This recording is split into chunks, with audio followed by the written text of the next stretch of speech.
So I decided to make a series of videos to show the steps that I will be using to make the Iron Man Mark 42 helmet. Um, the first step you need to do is research. That's the biggest key to make sure that it's something that you want to do and spend enough time and money to make. It's not a simple thing to do. I chose to do the paper method. I'm not a big fan of the foam. Um, so last time I made one, I didn't really make a lot of videos on it. So I'm going to take step by step from something from this, where it's all paper and shit, all the way up until this stage where it's actually done and ready. The problem with this helmet, it's not wearable. It's too small, and it's just a showpiece. But the helmet I will be doing will actually be wearable, have better lights in it, faceplate will open, and I'm going to try to actually finish it sometime this summer. But yeah, step one is research. There are tons of sites out there, tons of videos, where you could actually do tons of research and find the helmet that fits you the most. I like doing the Iron Man stuff. That's just my personal preference, but it's really up to you what you want to make. There's many forums, many Facebook pages, and literally you just have to go on the internet and type in whatever you want, like say Iron Man helmet, and then put PDO at the end, and the files will just pop up. There's no reason to pay for it. You could do it for free. You do need to download the Peppercure Viewer and Designer. That is a must. I haven't paid for it. So the bad thing about not paying for it is you can't save. So once you find the scale that you want, make sure you write it down, because if you turn off the computer or close that program, you lost that scale, so you need to make sure you know which scale it is. That is it for that part. After you do the research, it is time to buy the stuff you need. There isn't a lot of stuff that you need to get started if you're doing paper. One, you need cardstock. I like to get this at Walmart. It's pretty cheap. It's less than $5, and you get 150 sheets, which is well more than enough to make one helmet. You also got to make sure that it's 110 weight, because if you just get regular printer paper, it won't form and it will just look like crap and fall apart. The next thing that you need for the first step is an X-Acto knife.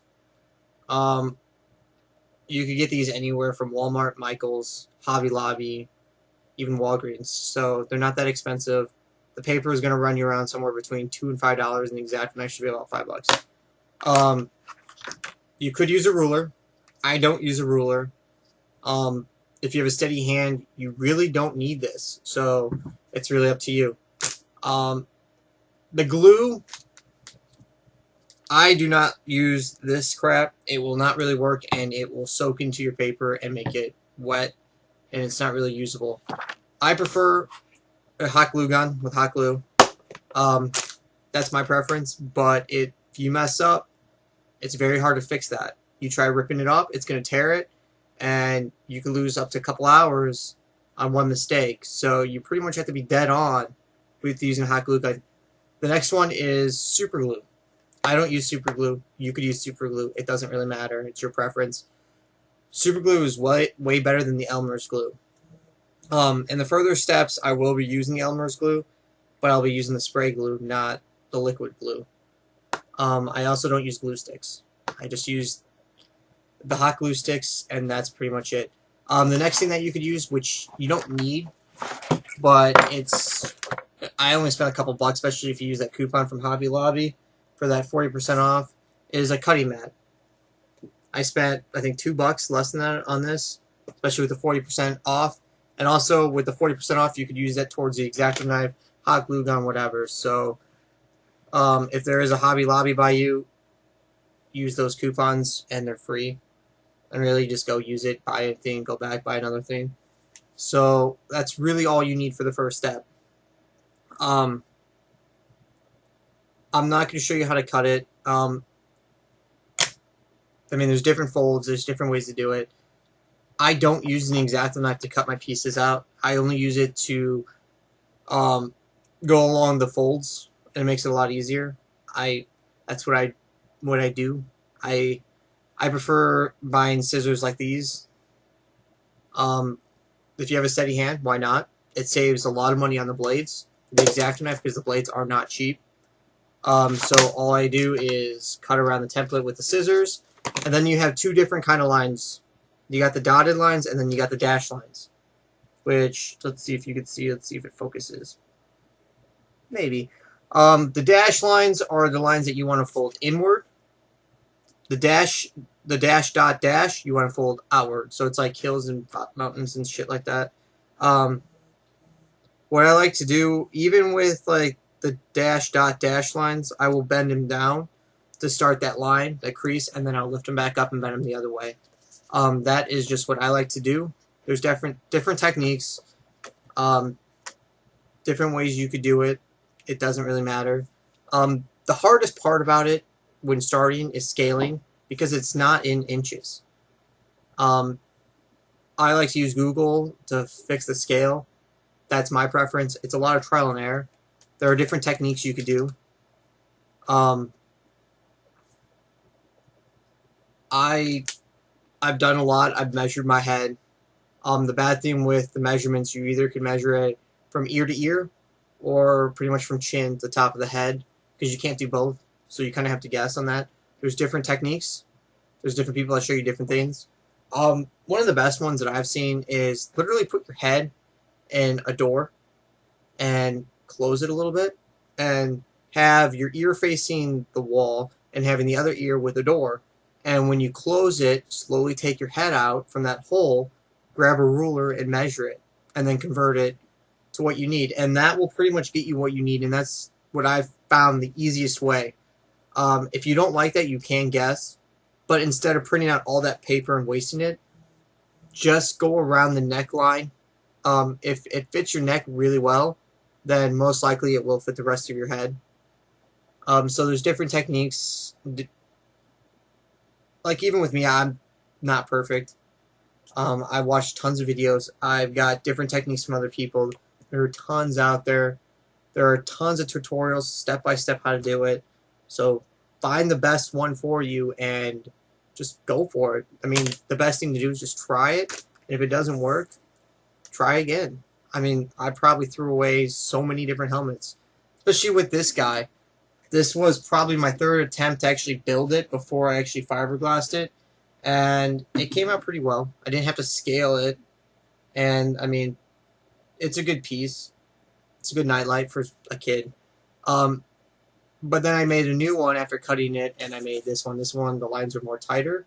It's bigger, and this one will be what I'm going to show you how to do from start to finish, except the paper part. I'm not going to spend all that time taking photos and showing you step by step how to build this. I will answer questions in different techniques.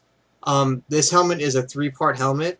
What I mean by 3 parts is the faceplate will eventually glue onto the main helmet part, and then you have this third part. The third part, you could build them all separate and try to glue them together, but it's not going to be a tight fit that you're looking for, which I did on that one over there. What I did was, when I started on the back separate piece, I literally glued the edge of this piece already on here, and I built it straight off this. My advice is, when you start building these things, don't build pieces and then glue them in. Glue them, fold, like, you want to fold them, but you want to build them on top of another piece. Don't pre-assemble 2 pieces and then glue them together, because you're going to get a shitty result, and it's not going to be tight.